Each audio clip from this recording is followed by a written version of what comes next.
Welcome back. Hey, Technical Brad here. All right, so getting ready for our next little project here, the next phase, if you will. And what we're doing now is we're draining the fuel tank. What I've done is I just took the sediment bowl off of the fuel lift pump, and we're just letting it run out into a bucket here. We'll use that to start fires and stuff. But what we're going to do is we're going to remove our fuel cell with the instrument panel attached to it.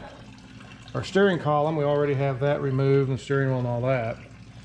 And basically what you got here, we're going to have to undo our two cables. This is the throttle cable and the stop cable where they connect to your injector pump. So you got to unhook them down here, take this screw back out, this hold down bolt.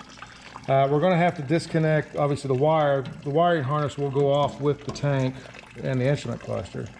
But we're going to have to undo our pipe here for our cold start, mainly because we got to lift this away from it. So we'll have to take this out, make it easier to lift that off of there. And once she's all done draining, we'll have a little bit less weight on it. We also have to undo the wiring harness. And we have a bolt here that attaches the pipe to the side of the block. And we got our wires here for our starter wires, the dyno, the oil sensing, and the temperature sensing on up yonder there.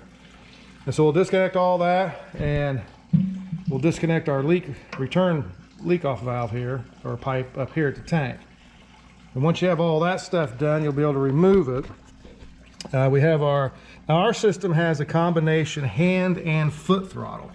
So this is your hand throttle connecting rod. Of course, you undo it. You don't have to pull the steering column and that if you're not going to take this cover off. Well, we're going to take this cover off. We want to get inside to see the gearbox. So that's why we had to remove it anyway. So let's go ahead and remove it now. Gives you a little more clearance to get this out of here without scratching up the paint and all that. But basically you got 4 bolts, 2 on each side, one here and one here. You're going to undo those on both sides, undo the electrical and undo the stop and the throttle cable up there, and we're going to be able to lift this off as a unit all together. And we will do all that when we come back. Very well. So in order to do this, right down here we have just a little clip on there that you flip this back like so, and it releases that.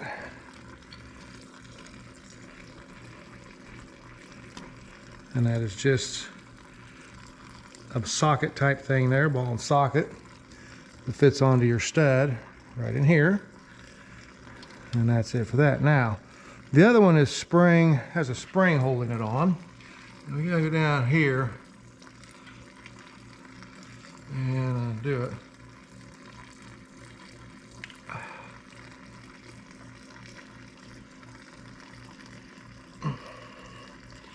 If and we can.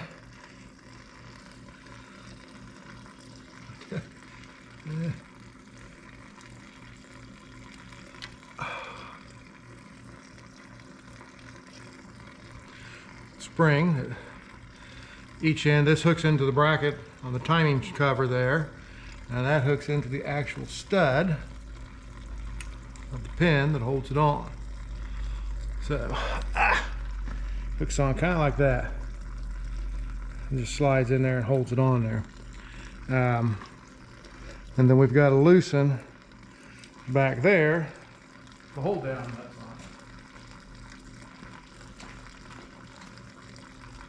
on. I believe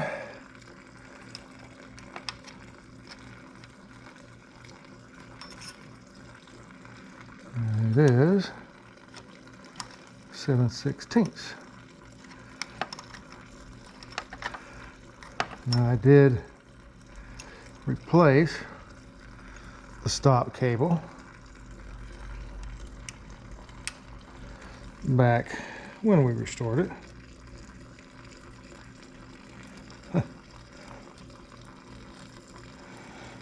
Thinking I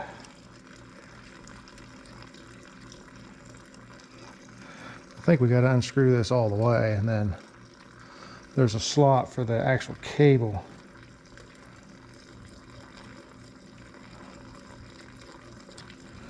To fit through here.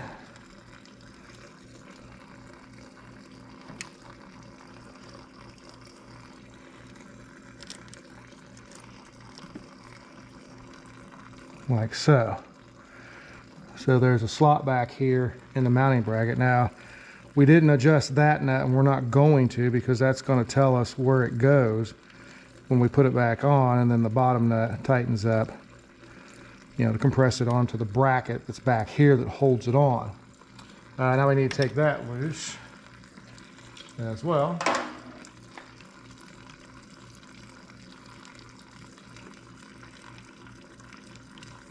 Shoot.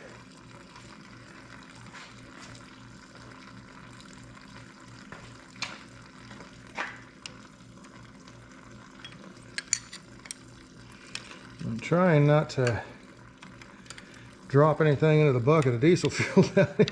There was more diesel in the tank than I assumed or thought there was. I thought I'd ran it down without running it, trying to burn up the diesel. I thought we had it pretty well out of there, but I'm kind of amazed at how much was in there.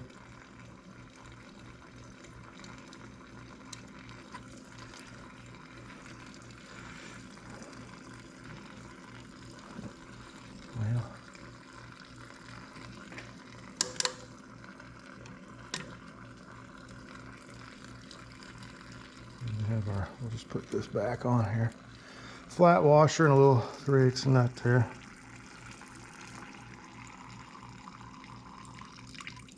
Oh, she might be coming to an end. All right, so now that's loose, and this will come off as a unit. This wire will go with it, and so we got to remove our pipe here, so that we can get this off.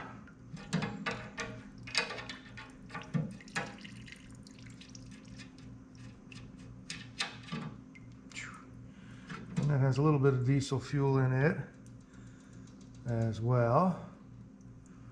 I think we can just kind of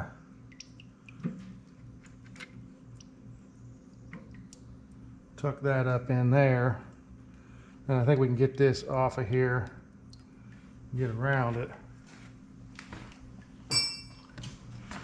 So we undid both connections here. We'll undo it up here.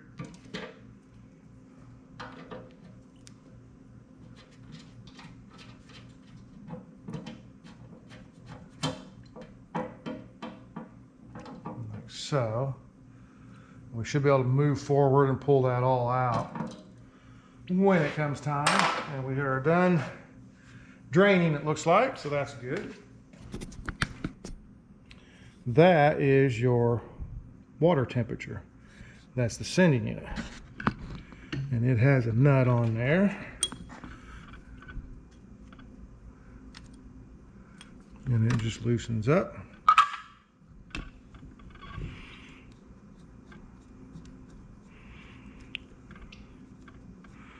I believe this is the original sending you. There's your thermostat or your temperature wire right there.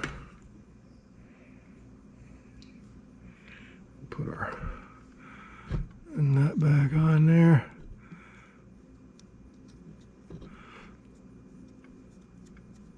So we don't lose it. Now we will go around to the other side and work on the electrical wiring harness. So back in the old days, we would take tape and we could mark each of our wires, you know, so we knew where they went on to which terminal they went into and how that hooked up. Of course, this is the modern age. We have a cell phone, so I recommend taking a photograph of it, and then you know which wire hooks to which terminal, because they are all color-coded. And so we're going to undo these. We got our oil pressure down here. This is the oil sending unit. Of course, our dyno, we have a dyno, not an alternator on it. And this one here. And of course, the battery has been removed, so we're not hot. You want to make sure your battery is not hooked up when you get to monkeying around with these.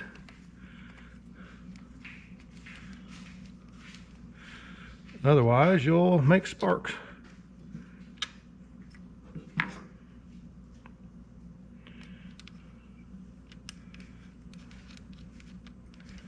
Just like that.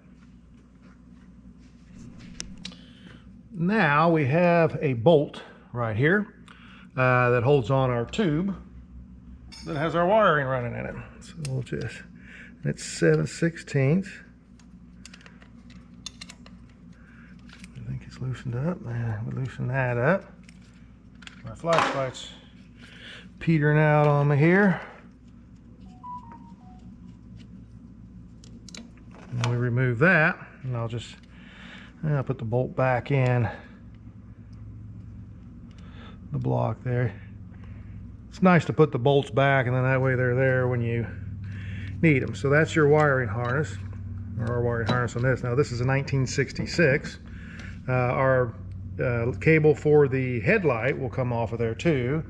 This one we can just pull out. That's our battery cable, so it's unhooked on both sides. And we'll pull that out, and we'll be ready to go to the next step. So now we have our two bolts, one here, one down here, on both sides. So we will loosen those up. That's a 9/16. Okay. Now what we'll do is we'll take these bolts out, all four of them. We're going to take the tank assembly and move it back a little bit, and then we're going to lift it off of the vehicle. And we will do all of that when we come back. Hopefully we have everything disconnected that needs to be disconnected. You do have the wiring for your back lighting system. It comes down off of the instrument cluster here. There's a connection down under the stop knob on this model. You have to unhook that as well.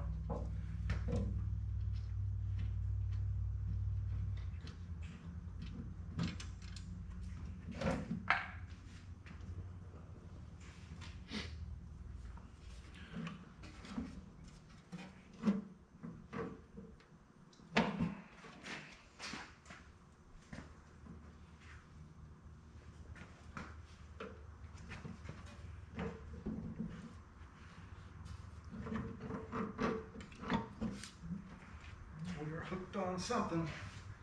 Something's still on there. We did not. Right here, our tachometer cable.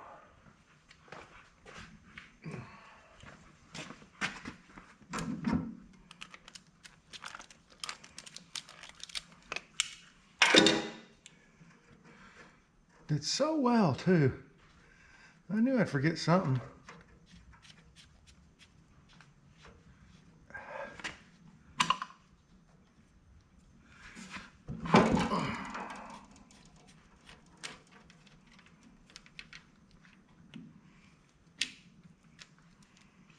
Yeah. Now,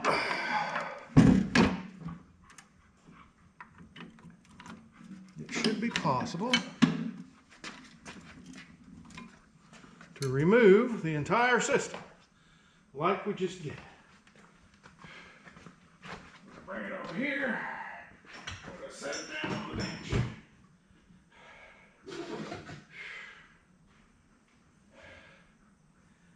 All right. I need a block of wood or something.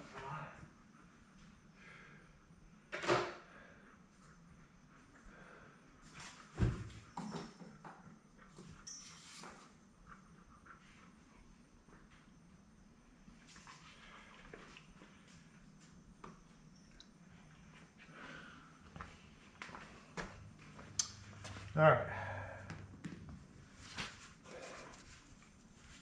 And that is how you can do that. Now, if you were going to do the clutch, and the clutch only, the clutch is in here. This is the clutch housing. This is a live drive model. So the way you would split the tractor, you have 2 bolts that come in from here. Bolt there, a couple up here, more on the other side, and some down around the bottom. So you were actually splitting your tractor at this line here. And this part would remain stationary. This part would move forward with the engine and the front end. And then you could get inside here to the clutch once you pull this away far enough. We're going to go ahead and take the cover off because we want to get inside the gearbox there and see what's going on.